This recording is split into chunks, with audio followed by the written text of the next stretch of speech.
اگه خندیدی تو کامنت ها بگو با پولی که الان تو حسابته به کجا میتونی سفر کنی. آماده ای؟ سلیقه مامانا و مامان بزرگامونه. چرا؟ چون تا دلت بخواد فدا. این یخچال هم میگه این مجردات بزرگ زیبا جادار. من از یخچال میگم نه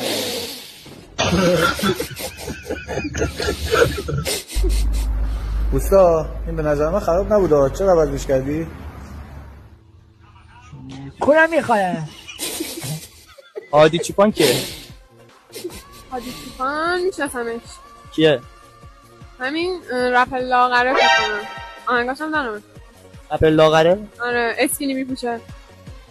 درسته دی بلد بودم. اسم من دیان نیام جلوی چشایم دیان نیام.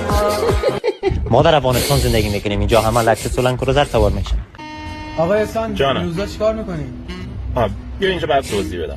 من این روزا تو کار واردات لکسوس سوار با لنکروز سوارم. میبریم اینجا برامون کنده‌کاری بکنن. یک خنده کنه